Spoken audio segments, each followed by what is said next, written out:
Hi all, I have an absolutely amazing game to show you of Magnus Carlsen, played when he was very young. He had just hit 13 years old, I believe, at the time of this game. His opponent was Lorenz Maximilian Drabka at 2440.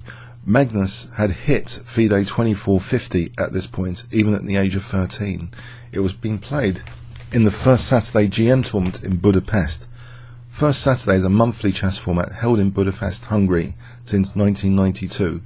So it was a great opportunity for Magnus to play in this tournament and gain even more experience. He played d4. Lorenz, his opponent, played d5. After c4, a very solid choice, the Slav defense. Magnus chooses here knight f3, which is the most common move actually, knight f6, and now plays knight c3, offering that c4 pawn. Black doesn't necessarily have to take it. Black could try and play ultra solidly with e6, but Black took it here in this game.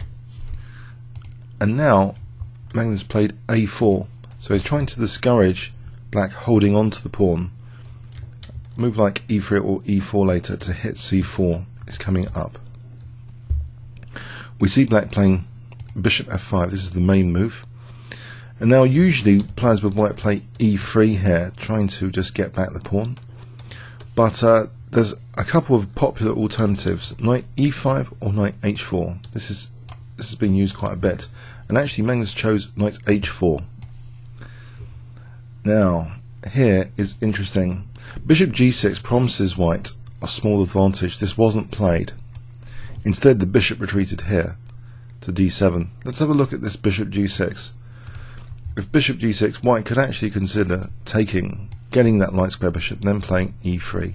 Seems fine for white, small edge. So the opponent played the bishop back to d7. And now Magnus played e3. And here, perhaps, this looks like a really miserable idea to play e6, because then the bishop's closed in. Another idea is bishop g4 to try and cause some weaknesses maybe for white. But b5 was played, so a little bit on the materialistic side, making use of the fact the bishop is supporting that b5 pawn, so trying to hold on there. We see now the move knight f3 though, which has a little bit of venom to it, in that knight e5 is very useful here, to eye the bishop. Black now plays queen b6, so possibly Black is content to have nabbed a pawn here, forcing Magnus into some strange Slav defense type gambit in this position. Knight e5 though is actually quite a good move here in this position, and it might not be immediately apparent why that is. White actually has some strong threats here, including actually queen f3 with that knight vacating the f3 square. Knight f3 to e5, queen f3 coming up would eye this diagonal. There's a loose rook on a8, so that could actually be quite unpleasant for Black. Black actually now should have perhaps played a move like a6. a6 would at least also give the rook, by the way, the a7 square if needed, if it was attacked on that diagonal later. I mean, there's other ideas as well, b4, but actually we see a move which is a bit questionable from Black, bishop c8. In this position, Magnus plays a fantastic combination now. It's exploiting the weakness of the last move. The bishop might have been heading somewhere useful, or just to get out of the way of knight takes d7, for e6 to be played. So Black's got the extra pawn without too many downsides. However, the weakness of the last move here, it is loosening a bit in theory. The structure here is not supporting b5 in theory. It's only the queen supporting b5. Magnus actually plays a takes b5 here, and it looks as though he might be trying to play on this diagonal with the queen f3 idea. After c takes b5, is queen f3 effectual though? Is this the idea? Well, if queen f3, Black could actually use that bishop for bishop b7, no problem. But there is a slight snag in this position. I wonder if you can spot it. The young Magnus pounced on it in this position. If I give you 5 seconds, What would you play here with white, starting from now?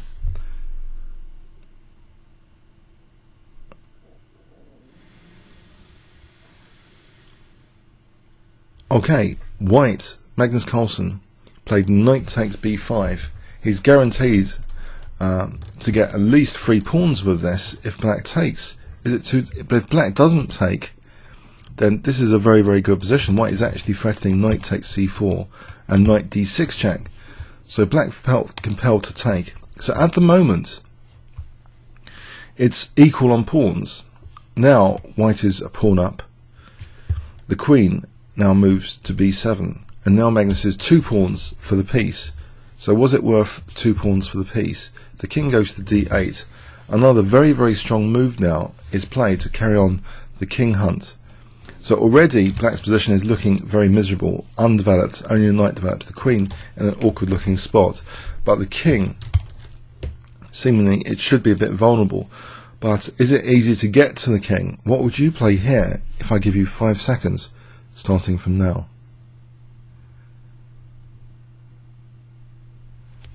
Okay, bishop d2, threatening lethal bishop a5 check.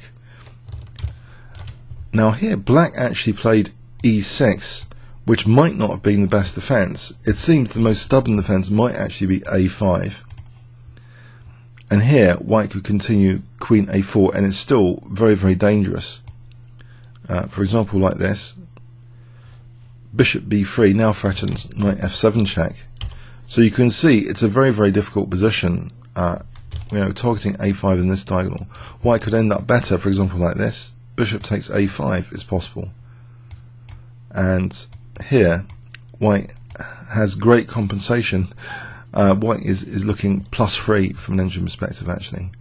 So in the game, maybe an inferior e6 was played. So what's the idea?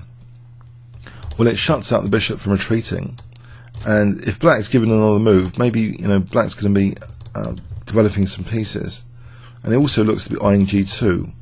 Magnus, though, now goes for the king. He plays bishop a5 check. It also obviously, I think the main obvious point about e6 though is revealed immediately here. Pardon me. It gives the e7 square to this bishop a5 check. So king e7. Now here, white continues the attack with another very, very powerful move, which is really liked by engines. Can you see what Magnus plays in this position? So it seems a bit scary that the bishop's like hemmed in. Is it useful there, potentially? Even though it's stuck and can't retreat. What would you play here with white?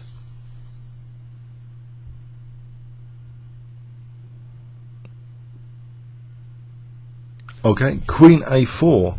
Yes, it introduces queen e8 check as a possibility if the knight wasn't defending, but also queen a3 check. So the knight's kind of stuck now, but there's queen a3 check on the cards for a mate in 2. That's the principal threat. So it's building up the pressure and starting to restrict black's pieces. Also, if we consider a move like knight d7, then queen a3 check, yes, is still mating, so that knight can't really move. Knight c6, again, queen a3, this is hopeless because the bishop's on b4. It's just, so this is a pretty lethal attacking move, queen a3 here, to have to deal with. So the bishop is actually, yeah, it's restricting the king. The king actually has to be given another square, and so it's actually given the f6 square now with knight d5, so relinquishing control of that e8 square. It was pretty desperate, but it's a desperate position. What does black do there?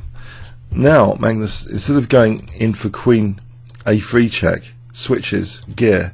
If queen a3 here, king f6, and black might actually be technically better, at least from an engine perspective. Black is technically better. He's attacking the queen, and if the queen say moved here, then black is getting developed and the bishop's a liability. So Magnus uses the other facility provided by that bishop now. As I've just mentioned, the knight was actually protecting e8. The queen jumps into the e8 square. The king goes to f6. So with the queen on e8, Magnus is stopping the king's retreat back, and the king attack now proceeds without the king being able to step back to e7. We see actually knight g4 check. Now the king goes to g5. And here, it's actually technically a forced mate in 10. Magnus does play the most accurate move here, h4 check, offering the knight. Most stubborn is to avoid taking the knight, but the knight is taken. And now we have bishop takes e6 check. We're only on a mate in 3 now. Black actually resigns here. Where can the king go? It's stuck. So the only move is bishop takes, and after queen takes, king h5, there will be g4 check mate. So a magnificent game here when Magnus was only, I think, 13 years old, gaining experience in the first Saturday tournament held in Budapest, Hungary. His opponent, just one slip up was all that was needed. Just bishop c8, a weakness of the last move, triggers a scientific reaction from Magnus to tap into this pawn chain weakness to be able to take on b5 here, compelling the queen to take on b5, gaining a critical tempo for hitting f7, the soft spot. Traditionally more a soft spot in e4 openings. Bishop takes f7, king d8, bishop d2, threatening the lethal a5, bishop a5. Black's most stubborn was a4 there, a5 there, but Black played e6 just to try and get the king to e7 and restrict the bishop going back. So we have bishop a5 check, king e7, queen a4, dual purpose, not just the lethal queen a3, but queen e8 if the knight moves. One possibility, just to mention, knight fd7, queen check here. On king f6, this actually doesn't help. Pardon me, we didn't examine this. In this position, there's actually a very, very strong move representing a mate in 4. Can you spot it? If I give you 5 seconds here. Okay, there's bishop d8 here, check. Beautiful stuff. So if king f5, queen d3, queen e4, there's g4, checkmate. Wow. And this doesn't help either. Just queen takes e7, much the same thing. Bishop takes e6, or queen takes e6, either. Queen g4, checkmate. So really, yeah, no defense really worked here in this position. So knight d5 was tried. It's a bit like composition. Every defense fails in a different way here in this position. So knight fd7 fails. Queen d, any queen move, basically most queen moves fell to queen a3. Knight g4 actually I don't think makes much difference. Queen e8 check. There is an option here though of king d6. In this scenario, rook c1 is really strong on the bishop. So this is actually winning for a different reason. Even if it's not mating, it's absolutely winning. Just taking the rook here. This is just no good for Black. So yeah, this is a very, very dire circumstance to be in. So knight d5, we saw the king hunt. Queen e8 check. Knight g4 check. King coming up. And a wonderful piece sacrifice here. h4 check. Bringing the king to g4. More stubborn, as I mentioned, would have been king f5. With a mate in 8 still. Just to show that mate in 8. Bishop takes. Bishop takes. There's a check here. and it's a mate in 6 now, whatever black does. King e4, in this position, the mate in 6 is actually to stop the king coming to d3. Rook d1, threatening now f3. Check, trying to delay things. Takes, takes, rook d2, and it's now desperate to stop f3. Black has to give up the queen just to stop f3, so no point looking at that. So f3 is, there's a mating net woven around the king there. But in the game it was much briefer after king takes g4, bishop takes, queen takes. Well, here it would have ended like this if it would carried on. g4, checkmate. Okay, a marvellous king hunt by the young Magnus Carlsen. Hope you enjoyed that. Comments or questions on YouTube. Thanks very much.